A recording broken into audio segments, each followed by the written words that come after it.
오늘 은혜 받으실 말씀은 사도행전 1장 4절에서 5절과 8절 말씀입니다.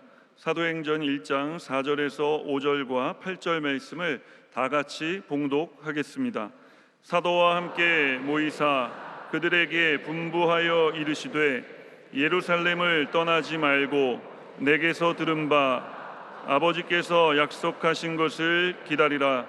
요한은 물로 침례를 베풀었으나 너희는 몇 날이 못되어 성령으로 침례를 받으리라 하셨느니라. 오직 성령이 너희에게 임하시면 너희가 권능을 받고 예루살렘과 온 유대와 사마리아와 땅 끝까지 이르러 내 증인이 되리라 하시니라. 아멘. 인사 나누겠습니다. 오늘은 참으로 좋은 날입니다. 사랑의 예수님이 우리 함께 계십니다. 예수님 안에서 좋은 일이 있습니다.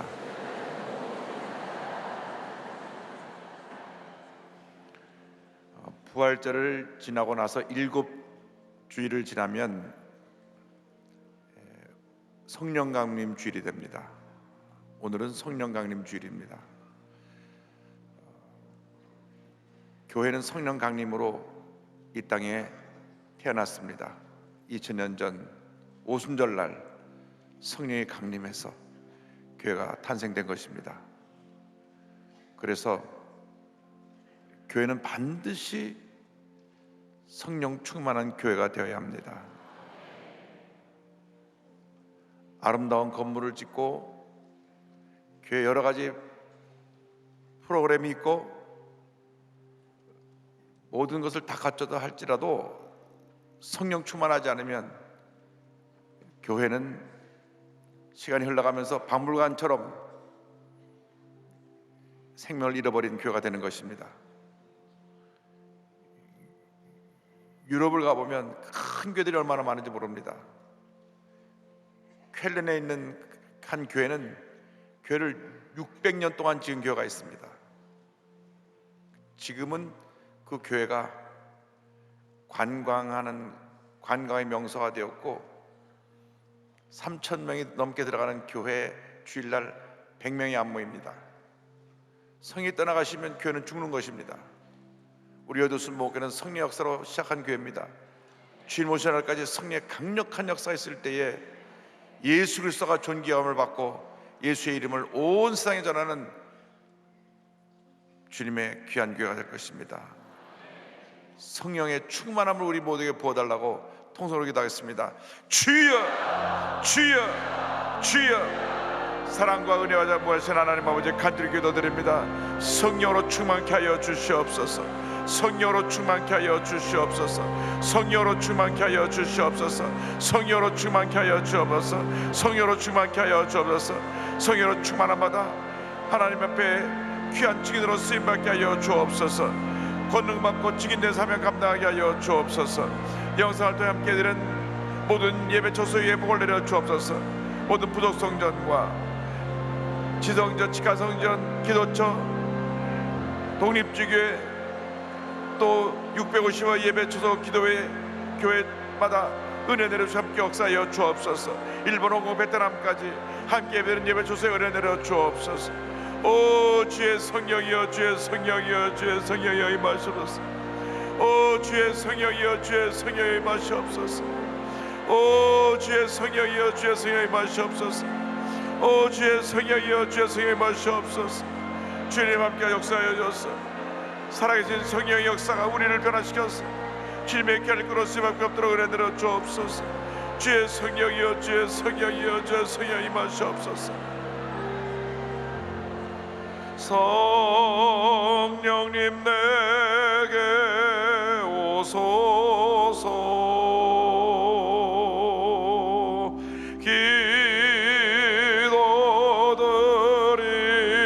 기도드립니다.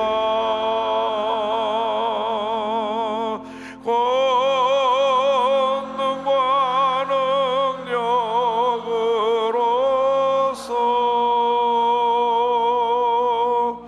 나에게 제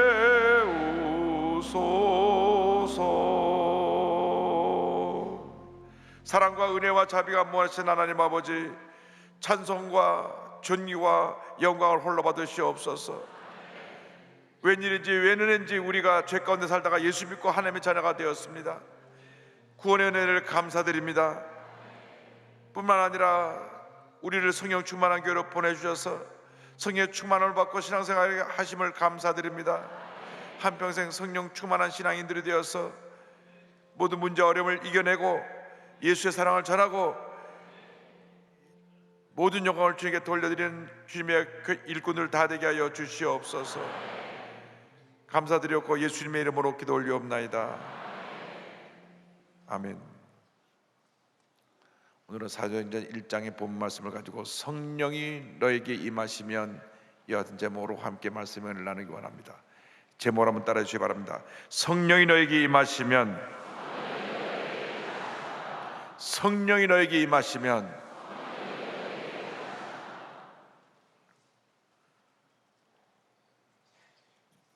예수를 믿고 나면 모든 것이 달라지고 늘 좋은 일만 있고 늘 승리의 삶을 살아야 되는데 실제로 그렇지 않은 경우가 많이 있습니다. 그러면 안 되는데 하면서도 죄를 짓고, 이러면 안 되는데 하면서도 감정을 달쓰지 못해서 혈기를 부리고 다투고 적당히 세상과 타협하며 살아가는 우리들의 모습을 발견하게 됩니다. 이것은 예수님의 제자들도 마찬가지였습니다. 3년 반 동안이나 예수님을 따라다니면서 말씀을 듣고 배웠지만은 예수님이 붙잡히실 때 저들은 다 주님을 버리고 도망갔습니다. 수제자 베드로는 예수님을 3번이나 모른다고 부인을 했습니다. 많은 사람 앞에 거짓말을 한 것이죠. 난 예수를 모른다고. 3번째 가서는 저주하고 맹세하면서도 예수를 모른다고 부인한 그런 부끄러운 제자의 모습이었던 것을 기억합니다. 언제 달라졌느냐? 그가 성령 받고 달라진 것입니다. 성령 받고 나서 그의 삶이 완전히 바뀌어졌습니다. 우리가 예수 믿고 나서 승리의 삶을 살기 위해서, 죄와 싸워 승리하는 삶을 살기 위해서 반드시 성령의 충만함을 받아야 합니다. 받아도 되고 안 받아도 되는 것이 아니라 반드시 성령 충만받아 죄와 싸워 승리하며 하나님의 올라타는 삶을 살아야 될 것입니다. 이것은 예수님의 분부입니다. 먼저 예수님의 분부에 대해서 우리 함께 생각해 보기 원합니다. 사도행전 1장 4절에 예수께서 승천하시기 전에 제자들에게 분부하십니다. 사도와 함께 모이사 그들에게 분부하여 이르시되 예루살렘을 떠나지 말고 내게서 들은 바 아버지께서 약속하신 것을 기다리라. 주님이 제자들에게 명령하시기를 예루살렘을 떠나지 말고 아버지께서 약속하신 것을 기다리라. 그것은 무엇이냐면 1장 5절에 이어서 설명하십니다. 요한은 물로 침례를 베풀었으나 너희는 몇 날이 못되어 성령으로 침례를 받으리라 하셨느니라. 아버지의 약속하신 성령의 침례를 받으라고 말씀하신 것입니다. 성령의 침례를 받기 위해서 주님 말씀하시기를 먼저 예루살렘을 떠나지 말아라. 예루살렘은 예수님이 붙잡혀서 골고다 언덕에서 십자가에 달리신 곳입니다. 예수님을 붙잡아 죽인 사람들이 예루살렘의 종교 지도자들이요, 또 그들에게 매수된 많은 군중이었습니다. 그들이 예수 믿는 사람은 다 붙잡아서 똑같이 저들을 처형하고 예수 믿는 사람을 다 붙잡아서 감옥에 넣기를 원하는 그러한 곳이 예루살렘인데 예루살렘을 떠나지 말라고 말씀하셨습니다. 그로부터 30년 후에 네로 황제 시대에 대박해가 시작되어서 250년 동안 기독교인을 다 붙잡아 죽였습니다. 붙잡아서 로마 원형 경기장에서 불에 태워 죽이기도 하고 짐승의 밥이 되어 죽게 하기도 하고 십자가에 달려 며칠 동안 고생을 하며 죽게 하기도 했습니다.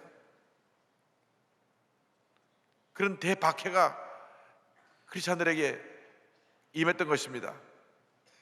그런데 사람은 누구나 그런 고난의 자리, 박해 자리에 있기를 원치 않습니다. 근데 주님 말씀하시기를 떠나지 말고 기다리라. 떠나지 말고 아버지의 약속하신 것을 기다리라고 말씀하십니다. 아버지 약속하신 것을 기다리라. 그 아버지 약속하신 5절 말씀, 요한은 물로 침례 베풀어서 너희는 몇 날이 못되어 성령으로 침례를 받으리라 하셨느니라. 이 약속을 기다리라고 말씀하셨습니다. 성령의 침례를 받으라고 말씀하십니다. 성령의 침례는 성령으로 충만함을 받는 것을 말씀합니다. 여러분이 교인이 되고 나서 다 침례를 받으셨을 것입니다. 아직 침례를 안 받으셨으면 반드시 침례를 받아야만 합니다. 침례는 내가 하나님의 자녀가 되었다는 것을 모든 사람에게 알리는 제일 중요한 교회의 예식 가운데 하나인 것입니다.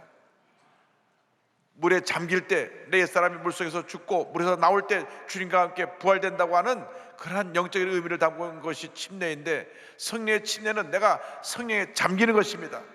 성령에 사로잡히는 것입니다. 내 생각, 내 뜻대로 살던 나의 모습을 버리고 성령에 사로잡혀서 주님이 기뻐하시는 대로 살아가는 것이 바로 성령의 충만인 것입니다. 예수님께서 제자들에게 말씀하셨습니다. 너희들이 3년 반 동안 나의 말씀을 듣고 배우고 이해한 것으로 충만하지 않다. 반드시 성령의 충만을 받아라. 그래서 그 말씀을 붙잡고 예수님과 예수님의 어머니 마리아와 예수님의 아우들이 함께 기도했다고 성경을 말씀합니다. 1장 14절을 보니까 여자들과 예수의 어머니 마리아와 예수의 아우들과 더불어 마음을 같이하여 오로지 기도에 힘쓰더라. 말씀 붙잡고 열흘 동안 간절히 기도할 때 성령이 임한 것입니다. 우리가 무기력하고 자꾸 넘어지고 쓰러지고 상처받고 절망하는 모습을 사는 것은 성령으로 충만하지 않기 때문에 그런 것입니다.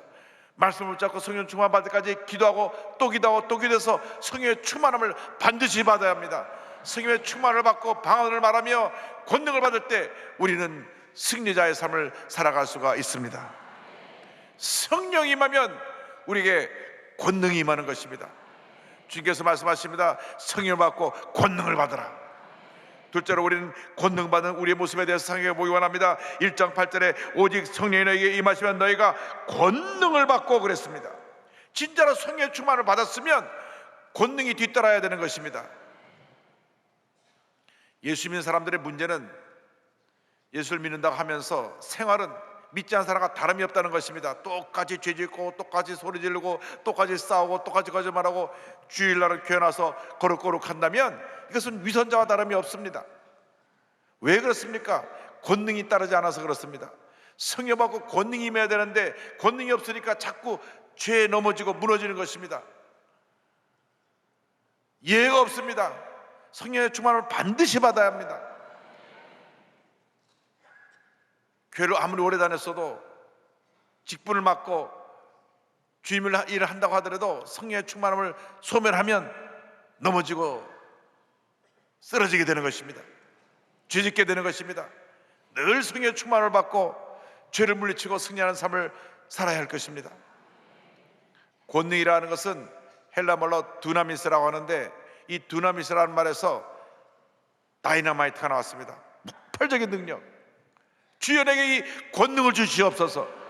죄와 싸워 승리하고 병을 물리치고 흑암의 권세를 물리치고 내 다스리지 못하는 감정을 잘 다스릴 수 있게 되고 늘 기뻐하고 감사하는 삶을 살기 위하여 주여 내게 성령 충만을 주시고 권능을 주시옵소서. 예수님의 일생은 성령에 임해서 권능이 함께한 일생이었습니다. 예수님께서 공생애를 시작하실 때에 침례를 받으시는 그 순간 성령이 임했습니다. 마태복음 3장 16절입니다. 예수께서 침례를 받으시고 곧 물에서 올라오실 때 하늘이 열리고 하나님의 성령이 비둘기같이 내려 자기 위에 임하심을 보시더니, 성령의 충만을 받으셔서 광야에 가서 40일 동안 금식하며 기도하신 후에 마귀의 시험을 물리치시고 권능과 능력으로 귀신을 쫓아내시고 병을 고치시고 죽은 자를 살리시고 능력의 말씀을 선포하셨습니다. 사도행전 10장 38절에 예수님의 사역을 자세히 설명합니다. 하나님이 나사렛 예수에게 성령과 능력을 기름 붓듯 하셨으며 그가 두루다니시며 선한 일을 행하시고 마귀에 들린 모든 사람을 고치셨으니 이는 하나님이 함께 하셨습니다. 할렐루야. 성령과 능력을 기름 붓듯 하셔서 두루다니시며 선한 일을 행하시고 마귀에 들린 모든 사람을 고치셨다고 성경은 말씀합니다. 주여, 이 성령이 우리에게 임하여서 우리가 권능받고 예수님처럼 선한 일을 행하며 마귀에 들린 모든 자들을 고치고 주님을 나타내는 삶을 살게 하여 주시옵소서. 성령이 임할 때 같은 놀라운 역사가 나타나게 됩니다. 어린 소녀 앞에서 예수를 모른다고 부인했던 수자 베드로는 성령 받고 완전히 달라졌습니다. 능력의 종이 되었습니다. 그래서 성령 받고 뛰쳐나가서 말씀을 선포할 때 그날 3,000명이 회개하고 주 앞에 돌아왔던 것입니다. 사도행전 2장 38절에 베드로가 선포합니다. 베드로가 이르되 너희가 회개하여 각각 예수 그리스도의 이름으로 침례를 받고 죄사함을 받아라. 그리하면 성령의 선물을 받으리니. 41절에 그 말을 받은 사람들은 침례를 받음에 이날의 신도의 수가 3,000이나 더하더라. 할렐루야. 오순절날 성령 받고 나가서 말씀을 선포할 때 그 설교 한 번에 3,000명이 회개하고 돌아왔습니다. 주여, 이 권능을 우리에게도 주시옵소서. 우리 모두가 성령 충만 받고 나서 말씀을 전할 때 하나님의 능력이 나타나서 저들이 회개하고 주님께 돌아오게 되는 것입니다. 오늘 우리들의 문제가 바로 여기 있습니다. 우리가 성령으로 충만하지 않기 때문에 늘 넘어지고 실수하고 좌절하는 것입니다. 10년을 예수님에서도 늘 제자리 걸음하고 있는 것입니다. 아무리 오래 다녀도 성령 충만받지 못하면 초보적인 신앙에서 벗어날 수가 없습니다. 성령의 충만을 받고 또 받고 또 받아야 합니다. 성령 충만을 받고 멈춰 있는 것이 아니라 또 충만을 받아야 우리가 죄 유혹에서 벗어날 수 있게 되는 것입니다.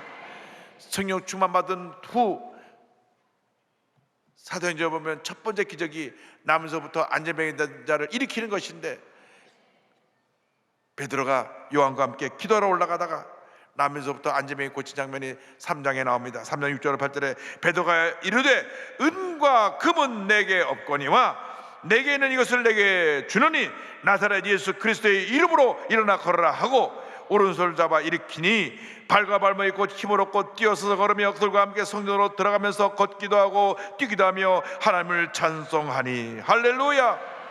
이것이 바로 성령 충만의 결과인 것입니다. 성령으로 충만을 받으면 귀신이 쫓겨나가는 것입니다. 병자가 고침을 받는 것입니다. 안진뱅이가 일어나는 것입니다. 귀머리가 들리게 되는 것입니다. 눈모자가 눈을 뜨게 되는 것입니다. 주여, 이 성령의 권능을 우리에게도 주셔서 죄악으로 뒤엎인 이 세상을 우리가 성령의 권능으로 승리하며 어두운 세상을 밝히며 꿈과 희망을 전하는 주님의 일꾼들이 되게 하여 주시옵소서. 우리나라가 경제가 매우 어렵습니다. 국론이 분열되어 있습니다. 너무나 좌우 갈등이 심합니다. 해외 나가면 염려가 다 우리 조국에 대한 것입니다. 동포들이 우리 대한민국이 이렇게 서로 의견이 나눠서 다툰 적이 없는데 늘 싸우고 있으니 너무나 염려가 된다고 말합니다. 인간적인 눈으로 볼 때는 염려할 것이 너무나 많습니다.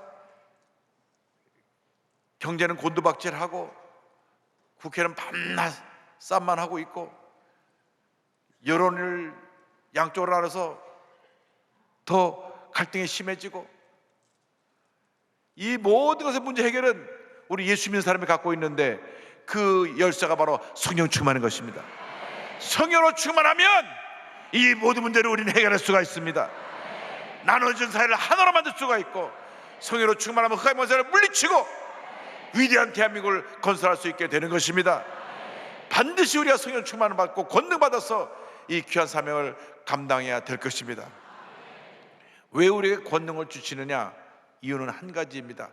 증인이 되라고 주시는 것입니다. 우리는 증인이 되어 하나님의 영광을 나타내는 삶을 살아야 합니다. 1장 8절은 이렇게 마무리됩니다. 예루살렘과 온 유대와 사마리아와 땅까지 이르러 내 증인이 되리라. 증인이 되리라. 할렐루야. 증인이란 말의 헬라어는 말투스입니다. 말투스란 말에서 순교자라고 하는 뜻이 나왔습니다. 그러니까 목숨 내놓고 복음을 전하는 증인이 된다고 하는 것입니다. 보통 증인이 아니라 내가 이 복음을 전하다가 내 생명의 위협을 받아도 나는 열심을 다하여 복음을 전하겠습니다. 세계롭게 손현보 목사님의 간증을 들으면 얼마나 이분이 목숨 내놓고 복음을 전하는지, 그 시골에서 대대로 미신을 섬기던 집에 가서 복음을 전하러 가고 또 전하러 가고 또 전하러 가고 또 전하러 가고, 그래서 너무 괴롭히니까 술을 잔뜩 먹고 도끼를 들고 죽인다고 교회를 찾아온 그 간증이 있습니다. 그런데 술 먹고 도끼 들고 온 사람이 회개하고 예수 믿고 거기에 안수집사가 됐습니다. 할렐루야. 복음을 전할 때 하나님의 권능이 함께하는 것입니다. 도끼를 들고 왔던 사람이 안수집사로 변화되듯이 위대한 변화가 다가오는 것입니다.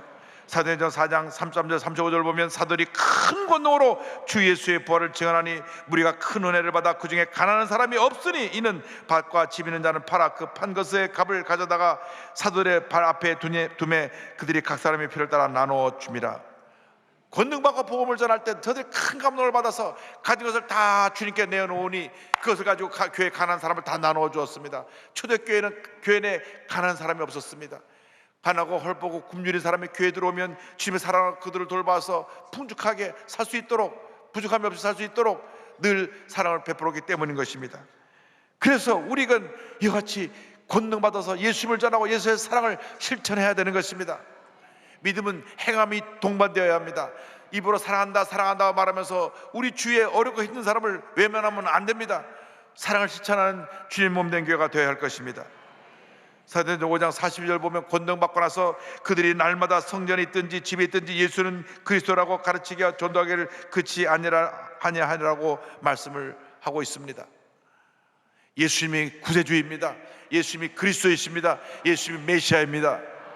여러분 만나는 모든 사람에게 이 예수 그리스도를 증거하는 복음의 증인 되기를 바랍니다. 생명보다 더 귀한 우리 주 예수님을 우리가 만나는 모든 사람에게 전해서 최소한도 대한민국의 절반 이상 예수를 믿고 그래요 통일의 문을 여는 우리 모두가 되기를 주님의 이름으로 축원합니다. 그렇지 않으면 통일이 안 됩니다. 북한의 2,500만은 주체사상으로 73년을 훈련받은 그러한 사람들입니다.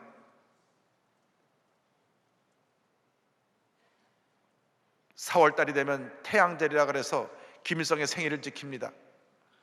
우리에게 크리스마스가 있듯이 저들에겐 태양절이 있는데 아이들이 이런 내내 태양절을 기다립니다. 왜냐? 태양절이 되면 학교 가면 사탕 한 봉지를 줘요.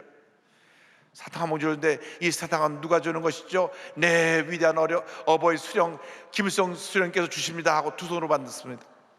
이렇게 70년을 교육받다고 생각해 보십시오. 그들이 안 바뀝니다. 그러나 성령의 능력은 그들을 변화시킬 수 있습니다. 우리 주 예수님은 이 세상 그 누구보다도 위대하시고 위대한 구제주가 되시고 능력자가 되시기 때문에 예수님만이 북한을 해방시킬 수 있으십니다. 그러므로 이 남한의 절반은 예수를 믿어야 되기 때문에 이제 우리 교회가 갑절로 부흥해서 수많은 영혼을 구원하고 이 복음을 북한에까지 전하는 주님의 귀한 교회가 되어야 할 것입니다. 성령 충만했던 스데반 집사는 복음을 전하다가 돌에 맞아 죽는 최초의 순교자가 됐습니다. 그러나 그런 돌에 맞아 죽으면서도 예수님을 본받아서 돌을 던져 자기를 죽이는 사람들을 용서했습니다. 사도행전 7장 59절 60절입니다. 그들이 돌로 스데반을 치니 스데반이 부러져 이르되 주 예수여 내 영혼을 받으시옵소서 하고 무릎을 꿇고 크게 불러 이르되 주여 이 죄를 그들에게 돌리지 마옵소서 이 말을 하고 자니라. 진정으로 우리가 하나님의 사람이 되면, 성령 충만한 사람이 되면 여러분을 향해 돌을 던지는 사람도 용서할 수 있게 되는 것입니다. 우리는 모두가 분노에 가득 차 있습니다. 나에게 요만큼이라도 잘못한 사람을 용서하지 않습니다. 분노의 화신들이 되어서 그 분노가 언제 폭발할지 모르는 그러한 위험 시대에 우리는 살고 있습니다. 건들기만 해도 폭발합니다. 운전하다가 뒤에서 빵빵 한다고 차를 끝까지 쫓아가고 차를 가로막고 멱살잡고 싸우는 사람들이 한두 사람이 아닙니다. 혹시 그들 가운데 크리스찬이 없는지, 욕하고 싸우다가 서로가 교회 다니는 사람이라는 것을 알게 됐을 때 얼마나 부끄럽겠습니까? 성령 충만하지 않으니까 이런 문제가 생겨나는 것입니다. 스데반 집사는 돌에 맞아 죽으면서도 자기의 돌을 던지는 사람들을 용서했습니다. 저들의 죄를 용서하여 주옵소서. 여러분이 과연 그와 같은 믿음을 갖고 있습니까? 여러분이 향해 돌을 던지는 사람을 용서할 수 있는 그런 용기가 있습니까? 누가 뒤에서 나에게 뭐라 말해도 뭐 나한테 뭐라 그랬어, 너 나 좀 봐, 이렇게 싸우는 우리들이 아닙니까? 그런데 말 한마디만 나에게 나쁘게 해도 성질을 내고 그들과 싸우는 우리들이 성령 충만하다고 말할 수 있겠는지요? 스데반 집사는 돌에 맞아 죽으면서도 자기의 돌 던지는 사람을 다 용서했습니다. 성령의 충만을 받아서 진정한 사랑과 용서로 살아가는 여러분들이 되기를 바랍니다. 주여, 이 은혜가 우리에게 임하게 하여 주옵소서. 이 사랑이 우리에게 임하게 하여 주옵소서. 이 용서가 우리에게 임하게 하여 주옵소서. 복음의 증인되어 순교자적 영성을 갖고 주님을 섬기는 우리 모두가 되게 하여 주시옵소서. 복음의 증인으로 살다가 순교하신 주기철 목사님, 신사참배를 강요하는 일제에 맞서서 일사각오의 신앙으로 믿음을 지키시다가 1938년부터 44년까지 5번에 걸쳐서 5년 4개월 동안 감옥에 붙잡혀 들어가서 얼마나 고문을 받았는지, 어머니와 아들을 데려다 놓고 그 아버지 고문하는 것을 보겠습니다. 그래서 본 앞에서 몽대로 20여 차례 칠 때 그냥 기절해버리니까 그것을 본 부인과 아들의 모습이 어떻겠습니까? 충격을 받았습니다. 또 시뻘건 고춧가루 물을 갖다가 억지로 입으려고 계속 부은 다음 그 위로 물이 가득 찬 배 위로 눈을 타고 올라앉아서 코하고 귀로 쏟아져 나가게 하니까 그것을 본 아들이 놀라가지고 충격받아서 실어증에 걸리게 됐습니다. 그래도 예수 믿는 것을 포기하지 않으니까 못을 송팔에 받아서 뒤집어 놓고 그 가시모판이를 걸어가게 합니다. 한 걸음 한 걸음 올겨다 온 발이 그 못에 찔려서 팔이 다 터지고 파상풍이 걸렸습니다. 그런데도 끝까지 신앙을 지키다가 1944년 4월 21일 밤 9시에 옥에서 순교하셨습니다. 예수님이 생명보다 귀하기 때문에 그런 고문을 받으면서도 예수님을 배반하지 않냐고, 포기하지 않냐고 예수님을 증거하다가 그의 목숨을 주님께 바쳤던 것입니다. 1939년 2월 5일 평양 산정교회에서 했던 그분의 설교는 유언과도 같습니다. 5 종목의 나의 기도라는 제목이 있는데 이런 기도를 하셨습니다.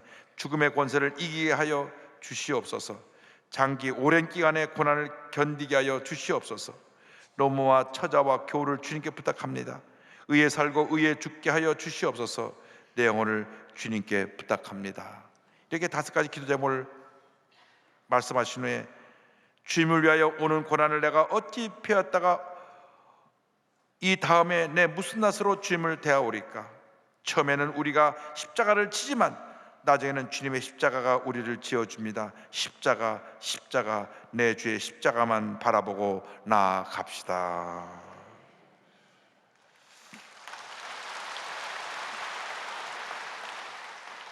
복음의 증인으로 살다가 복음의 증인으로 순교한 이 주기철 목사님의 그 신앙을 우리가 본받아야 합니다. 우리가 성령의 충만을 받으면 일사각오의 정신으로 이렇게 주님을 섬길 수가 있습니다. 목숨 바쳐 주님 위해 살다가 우리 주 앞에 부름받는 여러분 모두가 되기를 바랍니다. 이 길은 오직 성령 충만밖에 없습니다. 성령이 너에게 임하시면 너희가 권능을 받고 예루살렘과 온 유대와 사마리아와 땅 끝까지 이르러 내 증인이 되리라. 내 증인이 되리라. 예수님의 복음의 증인이 되시기를 주님의 이름으로 축원합니다. 축원합니다. 축원합니다. 기도하겠습니다. 사랑과 은혜와 자비가 무한하신 하나님 아버지, 우리가 예수를 믿는다고 하면서도 무기력해서 늘 넘어지고 쓰러지고 죄와 타협하고 살았던 우리들의 허물을 회개합니다. 용서하여 주옵소서. 성령의 충만을 받아 변화받아 새 사람이 되어 권능받고 목숨 바쳐 주님 일 하다가 주님께서 오라 부르실 때 기쁨으로 주를 맞이할 수 있는 저희 모두가 되게 하여 주옵소서. 예수님의 이름으로 기도 올리옵나이다. 아멘.